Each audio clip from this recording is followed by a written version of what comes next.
Hello students, how are you all? Welcome back once again. So we are on the chapter Sports and Nutrition. Today we'll discuss nutritive components of diet.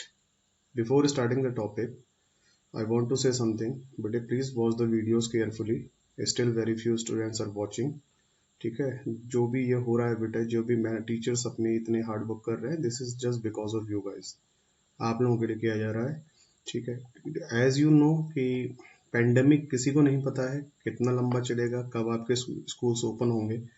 तो during that time आपकी जो भी studies चल रही हैं, आपको थोड़ा थोड़ा करके जैसे भी पढ़ाया जा रहा है आपको उससे करना है and start making notes of it. आपने इनके जो भी नोट्स हैं आप बनाना स्टार्ट करिए अपनी नोटबुक्स पे. बिकॉज हो सकता है अगर ये ज़्यादा लंबा चला तो आपको टाइम नहीं मिलेगा और आप पीछे रह जाएंगे कोर्स में. तो इसका सारा नुकसान आप ही को होगा. Teachers are all the teachers are doing hard work. सब हार्ड वर्क कर रहे हैं, आप लोगों के लिए कर रहे हैं और सारी चीज़ें बना रहे हैं. तो please watch the videos carefully all of you. So let's start topic. तो today's topic is nutritive components of diet. पहले हमने बैलेंस डाइट की बात की, बैलेंस डाइट की बात की, पार्ट्स की बात की, उनके फंक्शंस की बात की और कौन कौन से फैक्टर्स इन्हें इफेक्ट करते हैं, उन सारी चीज़ों की बात करी. तो आज हम बात करेंगे जो न्यूट्रिटिव दो पार्ट्स में डिवाइड होता है. एक होता है न्यूट्रिटिव कंपोनेंट्स ऑफ डाइट और एक होता है non nutritive components of diet. So let's start the video. So first of all nutritive component type में पहले हम देखेंगे nutrition. Nutrition is the process of providing and obtaining the food necessary for health and growth. Nutrition is dynamic process in which body made healthy by consumption of food. Nutrition actually क्या है, एक process है जो food के through हमारी body की health को maintain करती है और जो ग्रोथ एंड डेवलपमेंट होता है उसमें क्या करती है, मदद करती है. ये एक प्रोसेस है जैसे कि मैंने बताया आपको, जिसमें हम फूड के थ्रू जो भी जरूरी चीज़ें होती हैं, जो हम बैलेंस डाइट की बात कर रहे हैं, फूड के थ्रू हम उन जरूरी चीज़ों को इनटेक करते हैं और जिससे हमारा क्या होता है, ग्रोथ एंड डेवलपमेंट प्रॉपर चलता है. जैसे कि nutrition is a dynamic process in which the body is made healthy by consumption of food. जो खाना है, जो खाते हैं हम, जो खाने की खपत होती है हमारी, वो हमारी बॉडी के को हेल्थी बनाती है. और हेल्थी कब बनाएगी, जब हम एक हेल्थी फूड को इनटेक करेंगे. So move forward. Now today's class will discuss two components, that is carbohydrates and protein. इनके बारे में थोड़ा बहुत हमने पढ़ा था जब हमने बात की थी बैलेंस डाइट और उसके पार्ट्स के बारे में. तो अब देखते हैं कि एक्चुअली कार्बोहाइड्रेट्स क्या है और प्रोटीन्स क्या है. तो first of all will discuss carbohydrates. Carbohydrates are the main source of energy. ये एनर्जी की मेन सोर्स होते हैं for almost all activities and individual. किसी भी इंडिविजुअल की जो भी रूटीन एक्टिविटीज होती है उसमें किसी भी काम को करने के लिए हमें एनर्जी की जरूरत होती है. और कार्बोहाइड्रेट्स क्या होते हैं, carbohydrates are the main source of energy. It is a major fuel for muscular contraction. They provided quick energy to the body. Quick energy providers भी बोला जाता है इन्हें.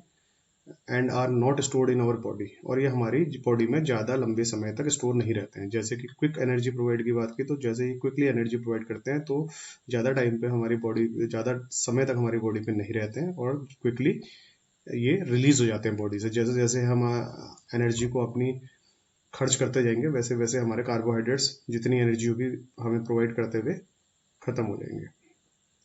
नेक्स्ट चीज है, carbohydrates are the compounds of carbon, hydrogen and oxygen with chemical formula CHO. Carbohydrates का कभी formula अगर आपसे एमसीक्यूज में पूछा जाता है तो फॉर्मूला, क्योंकि अब एमसीक्यूज बहुत आ रहे हैं, तो अगर आपसे पूछा जाएगा तो you have to noted down this thing. Underline कर लीजिएगा अपनी बुक में और नोट भी कर लीजिएगा कि CHO is the formula for carbohydrates. क्योंकि C for carbon, H for hydrogen and O for oxygen, तीन चीजों का मिक्सअप होता है. तीन कंपाउंड से, इन तीन कंपाउंड के, तीनों के कंपाउंडों से मिलके कार्बोहाइड्रेट्स बनता है. अब इसकी क्या फूड में कितनी इन्वॉल्वमेंट होती है देख लेते हैं. On an average 1 gram of carbohydrates give 4 calories. 1 gram carbohydrates जो एवरेज 4 कैलोरीज हमारे को एनर्जी में प्रोवाइड करता है ऑन बर्निंग. एनर्जी हमेशा तब मिलेगी जब हमारी ये बर्न होंगे. On an average, 1 gram of carbohydrate gives 4 calories of energy on burning. Dietitian recommends 60 to 70% carbohydrates in our diet, where majority of the content should be complex carbohydrate. अभी हम आगे देखेंगे कि ये भी दो टाइप के होते हैं, एक होता है कॉम्प्लेक्स कार्बोहाइड्रेट और एक होता है सिंपल कार्बोहाइड्रेट्स. तो क्या होते हैं वो हम आगे देखेंगे. तो जो हमारी बॉडी जो एक डाइट होती है या आप कह सकते हैं बैलेंस डाइट होती है, उसमें 60 to 70% कार्बोहाइड्रेट्स हमारे डाइट में होने चाहिए, इनकी मेजोरिटी होनी चाहिए. और बाकी जो 30% बचेगा वो 30% जो मिक्सअप होगा 40 to 60% जो बाकी चीज़ें हम बात करेंगे, जो न्यूट्रिटिव और नॉन न्यूट्रिटिव कंपोनेंट सारे ही ज़रूरी होते हैं, धीरे धीरे हम उन्हें आगे देखेंगे. तो first of all it is of two type, जैसे ऑलरेडी डिस्कस किया है, simple carbohydrates and complex carbohydrates. Simple carbohydrate, these carbohydrates contain vitamin and minerals. इनमें ज़्यादातर विटामिन और मिनरल की ज़्यादा होते हैं. They are used as immediate energy providers. इसको बिल्कुल नोट रखना, इसको बिल्कुल अंडरलाइन कर लीजिए, इसीलिए उन्होंने देखिए हाईलाइट किया हुआ है, उसे बोर्ड किया हुआ है. They are used as immediate source of energy होता है सिंपल कार्बोहाइड्रेट्स. सोर्सेज इनकी क्या होती हैं? Carbohydrates are found in fruits, low fat milk, table sugar, refined honey, jam, vegetables, potato और कैरेट में, candies. All simple carbohydrate contain sugar. जितने भी टाइप के सिंपल कार्बोहाइड्रेट्स आप यूज करेंगे उन सब में शुगर होती है. There are various type of sugar like glucose, fructose, lactose. Some sugar are digested and absorbed and they are converted into glucose. Where some cannot be digested, we call them fiber. जो digest हो जाती हैं वो उनको हम वो किस में कन्वर्ट हो जाती हैं? ग्लूकोज में हो जाती हैं. और जो पार्ट डाइजेस्ट नहीं हो पाता है या जो कुछ चीज़ें डाइजेस्ट नहीं हो पाती हैं, हम उन्हें फाइबर कहते हैं. फाइबर क्या होता है वो हम बाद में पढ़ेंगे, ये भी बहुत इंपॉर्टेंट होता है हमारी डाइजेस्टिव सिस्टम के लिए स्पेशली. नेक्स्ट है कॉम्प्लेक्स कार्बोहाइड्रेट. अब सिंपल कार्बोहाइड्रेट्स में एक चीज और क्लियर करें कि they are the immediate energy provider. हमने पहले ही ऊपर देखा था कि कार्बोहाइड्रेट्स क्या होते हैं? क्विक एनर्जी देते हैं हमें और ज़्यादा देर तक बॉडी में हमारी स्टोर नहीं होते हैं, तो ये जल्दी रिलीज हो जाते हैं. और उसमें से दो चीज़ें हैं, इनको दो पार्ट्स में डिवाइड किया. जो सिंपल की बात हम जो अभी डिस्कस कर रहे हैं, तो ये they are used as immediate energy providers. ये एकदम से जैसे ही आप इंटेक करते हैं इमीडिएट एनर्जी प्रोवाइड करना शुरू करते हैं, लेकिन ज़्यादा देर तक स्टोर नहीं रह पाते, जल्दी इनकी रिलीज हो जाते हैं हमारी बॉडी से, और जैसी ज़्यादा देर तक इनकी एनर्जी हमें नहीं मिल पाती है. नेक्स्ट है complex carbohydrate. Complex carbohydrate are starch which contain various types of sugar molecules combined chemically to form glycogen. This glycogen release slow energy as compared to simple carbohydrates where energy content is higher. तो compare to simple carbohydrates, complex carbohydrate हमारी body में ज़्यादा देर तक store रहते हैं compare to simple carbohydrates. क्योंकि carbohydrates हैं तो ज़्यादा देर तो स्टोर नहीं रहेंगे, लेकिन फिर मैं वही चीज़ कह रहा हूँ कि अगर आप इन्हें कंपेयर करेंगे सिंपल कार्बोहाइड्रेट्स से, तो ये हमारी बॉडी में कंपेयर टू सिंपल कार्बोहाइड्रेट ज़्यादा देर तक स्टोर रहते हैं, और जनरली किसके फॉर्म में मिलते हैं? स्टार्च के फॉर्म में मिलते हैं हमें. जैसे कि स्टार्च की फॉर्म की हम बात करें तो ब्रेड हो गई, कैरल्स हो गए, व्हीट, राइस, मेज, बाजरा, ये सब आपने देखोगे अलग अलग टाइप के जो फ्लोर्स होते हैं, आटा होता है मार्केट में. आपको गेहूं का भी मिलेगा, चावल का भी मिलेगा, बाजरे का भी मिलेगा, ठीक है, चने का भी मिलेगा. तो ये सारी चीज़ें जनरली, और whole pulses, chana dal, moong dal, rajma. Excess amount of complex carbohydrates are stored in liver and tissues from where they release the energy when it need. तो जब एक्सेस अमाउंट में हो जाते हैं तो ये हमारे लीवर में स्टोर हो जाते हैं, जहां से जब हमारी बॉडी को जरूरत होती है तो ये धीरे धीरे क्या होता है? रिलीज होते हैं. तो these are the carbohydrates. Now come to the next topic, that is proteins. So proteins की बात हम कर लेते हैं. तो प्रोटीन क्या होता है? जैसे कि आपने पढ़ा था, protein is a part of balance diet. और कौन सा वाला? जब हमने 3 पार्ट्स में डिवाइड किया था तो ये दूसरे वाले पार्ट्स में आता था, जिसे हम कहते हैं बॉडी बिल्डिंग फूड. तो बेसिकली क्या हो गया कि प्रोटीन्स का काम होता है ग्रोथ एंड डेवलपमेंट में हेल्प करता है हमारी बॉडी की, और हमें जो भी हमें कभी इंजरीज हो जाती हैं या जो हमारे कभी छोटी मोटी चोट लग जाती है, जो टिश्यूज डैमेज हो जाते हैं, उनको रिपेयर करने में या उनसे फास्टर रिकवरी में हमारी बॉडी की उनको फास्टर रिकवर करने में हमारी हेल्प करता है। तो ये भी एक बहुत इंपॉर्टेंट पार्ट है। तो proteins are the basic structure of all living cells required for muscle growth and repair of body tissues. तो प्रोटीन्स क्या है, बेसिक स्ट्रक्चर है किसका, हमारे जो लिविंग सेल्स होता है उनका एक बेसिक स्ट्रक्चर होता है। किसके लिए जरूरी होता है, मसल्स ग्रोथ के लिए and repair of body tissues.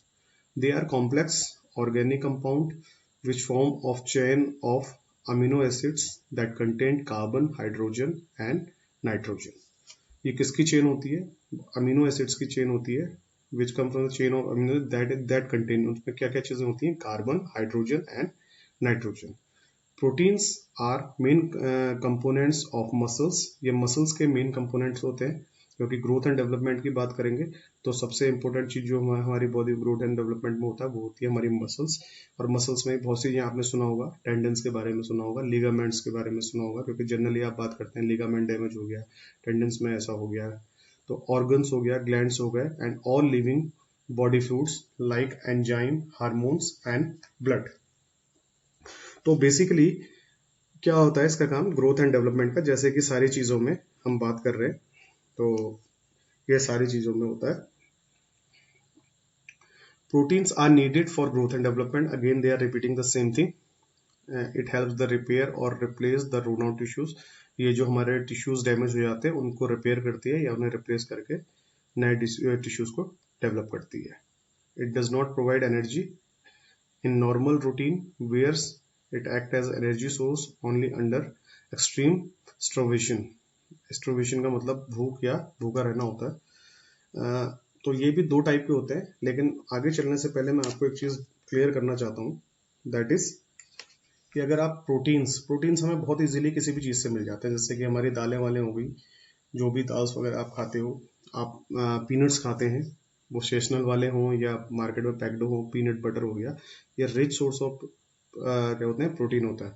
और ड्राई फ्रूट्स में तो बहुत हाई लेवल में प्रोटीन होता है, जितने भी ड्राई फ्रूट्स हैं। तो जो प्रोटीन वाले आइटम होते हैं जनरली खाने में बहुत टेस्टी और अच्छे लगते हैं, मैं आपको बहुत क्लियरली बताता हूँ। लेकिन क्या होता है, अगर आप एक्सेस प्रोटीन खा लेंगे, जितनी हमारी बॉडी को जरूरत है, जो हम बैलेंस डाइट की बात करते हैं, तो जितनी हमारी बॉडी को जरूरत होती है, अगर आप उससे ज्यादा प्रोटीन करते हैं और आपका वर्कआउट अकॉर्डिंग नहीं है, आपका ज्यादा वर्कआउट नहीं है और प्रोटीन आप ज्यादा क्या कर रहे हैं, इनटेक कर रहे हैं, तो क्या होगा, इसे डायरेक्टली इफेक्ट करता है हमारे लीवर्स को और किडनीज को इफेक्ट करता है। फूड में इसकी परसेंटेज हमने पहले भी बात की थी, प्रोटीन्स की कितनी होनी चाहिए, 15 से 20%। जैसे कि जो मेजोरिटी थी वो कार्बोहाइड्रेट्स की थी, कार्बोहाइड्रेट्स की मेजोरिटी थी कितनी, 60 to 70% की बात की थी उन्होंने। तो अकॉर्डिंग टू पर्सन और प्रोफेशन टू प्रोफेशन ऊपर नीचे हो सकता है, इसीलिए वो एग्जैक्ट कहीं पर भी कोई आपको मेंशन नहीं कर रहे हैं, ना डिजिट या परसेंटेज में। तो यहाँ पर हम प्रोटीन्स की बात करेंगे तो ये हमारी डाइट में 15 से 20% होना चाहिए, जो हम बैलेंस डाइट की बात करते हैं। अगेन वो बैलेंस डाइट कैसे बनेगी, डाइट डिपेंड करेगी कि आपका प्रोफेशन क्या है, आपका वर्किंग क्या है, आप क्या काम करते हैं या आप किस प्रोफेशन में है। जितना ज्यादा फिजिकल वर्कआउट होगा उतना प्रोटीन का परसेंटेज क्या हो जाएगा, बढ़ जाएगा। चलिए देखते हैं next. It is of two type, essential proteins and non essential proteins. दो टाइप के होते हैं प्रोटीन, एसेंशियल प्रोटीन्स होते हैं और नॉन एसेंशियल प्रोटीन्स होते हैं। There are 9 essential amino acids which are taken from the food and they are not made in body. 9 type के essential amino acids which are not taken from body, food, ये food से नहीं मिलते हैं, कहाँ बनते हैं, and they are not made in body. जो ये फूड के द्वारा लिए जाते हैं और ये हमारी बॉडी में नहीं बनते हैं। एसेंशियल प्रोटीन जनरली 9 टाइप के एसेंशियल अमीनो एसिड्स होते हैं जो फूड के द्वारा हम इनटेक करते हैं और हमारी बॉडी ने नहीं बनाती है। ये जनरली क्या होते हैं, इनके सोर्सेज क्या है, हम अगर एसेंशियल प्रोटीन्स की बात करेंगे, the sources of this pulses, milk, dairy products, कोई सा भी, सोयाबीन्स, बहुत हाई लेवल का प्रोटीन होता है सोयाबीन्स में। जो भी आप सोयाबीन का कोई सा भी प्रोडक्ट आप खाते हैं, चाप हो सकते हैं सोयाबीन के वो नट्स हो सकते हैं, ठीक है। देन एग्स हो गया एंड मीट हो गया, they are required for growth of tissues. ये क्या करते हैं, इनकी जरूरत होती है हमारी जो टिश्यूज होते हैं उनकी ग्रोथ के लिए, इनकी डेवलप होती है। सेकंड होते हैं हमारे non essential proteins. Non essential proteins क्या होते हैं, they are more than 13 non essential protein. 13 से ज़्यादा टाइप के नॉन एसेंशियल प्रोटीन्स होते हैं. Body require them in very less quantity as help in synthesis और एसेंशियल प्रोटीन्स. तो ये 13 से ज़्यादा टाइप के होते हैं और हमारी बॉडी को इसकी बहुत कम अमाउंट में, क्या कहते हैं, बहुत लेस क्वांटिटी में हमारी बॉडी को इनकी ज़रूरत होती है. इनके सोर्सेज क्या हैं? The sources of non essential proteins are grains, dry fruits and vegetable. Grains हो गए आपके, ड्राई फ्रूट्स हो गए और वेजिटेबल्स हो गए. ये हमारे नॉन एसेंशियल प्रोटीन्स के अंडर में आते हैं, या कह सकते हैं कि इनके थ्रू हमें नॉन एसेंशियल प्रोटीन मिलता है हमारी बॉडी को.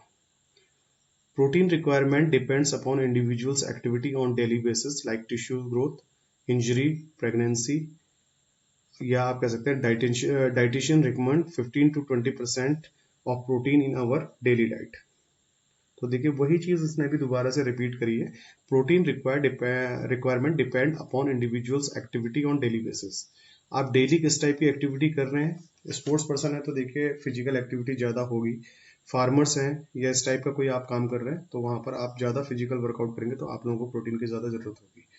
एज ए स्टूडेंट्स आप हैं या जैसे नॉर्मल वर्कआउट कोई भी कर रहा है, सिंपल जॉब है, ऑफिस में जाकर बैठना, ज़्यादा दौड़ भाग नहीं करनी है, तो उनको कंपेयर टू जो मैंने आपको बताया कि स्पोर्ट्स पर्सन, फार्मर्स या इस टाइप के फिजिकल हो, उनके हिसाब से उनकी जो भी डाइट होगी उसमें इसका क्वांटिटी क्या होगी, कम होगी. High intake of proteins created overload over kidneys and liver, जो मैंने आपको बताया था. अगर ज़्यादा प्रोटीन्स आप लेते हैं तो ये प्रॉब्लम क्रिएट करता है और लोड डालता है हमारा, ओवरलोड कर सकते हैं, लोड करना डालता है हमारे किडनी और लिवर में, जो मैंने आपको बताया था. वर्कआउट नहीं है और खाने में बड़े अच्छे लगते हैं, ड्राई फ्रूट्स हों, कुछ भी हो, एग्स मिल रहे हैं आपको, बॉयल एग्स हो गए, मिल्क हो गया, इनमें से कोई सा ही प्रोडक्ट ऐसा नहीं है जो अच्छा नहीं है. कोई ना कोई चीज़ इसमें, मैक्सिमम चीज़ें आपकी फेवरेट होंगी. तो ये खाने में अच्छा लगता है, लेकिन उतना ही करना है जितना आप डाइजेस्ट कर सकते हैं, जितना आपका वर्कआउट है. उससे ज़्यादा आप करेंगे तो डायरेक्टली ये किसको इफेक्ट करेगा, आपकी किडनी और लिवर को डायरेक्टली इफेक्ट करेगा. It leads to dehydration. Under protein diet slow down the growth and development. अगर प्रोटीन कम हो गए तो आपकी डायरेक्टली ग्रोथ एंड डेवलपमेंट पे इफेक्ट डालेंगे. और डिले रिकवरी फ्रॉम इंजरी. आप जो भी कुछ छोटी मोटी या कैसी भी इंजरी आपको होगी तो क्या करेगा, उससे आप रिकवरी में आपको टाइम लगेगा. तो that is all for today. Hope you guys understand. Thank you very much. See you in next class.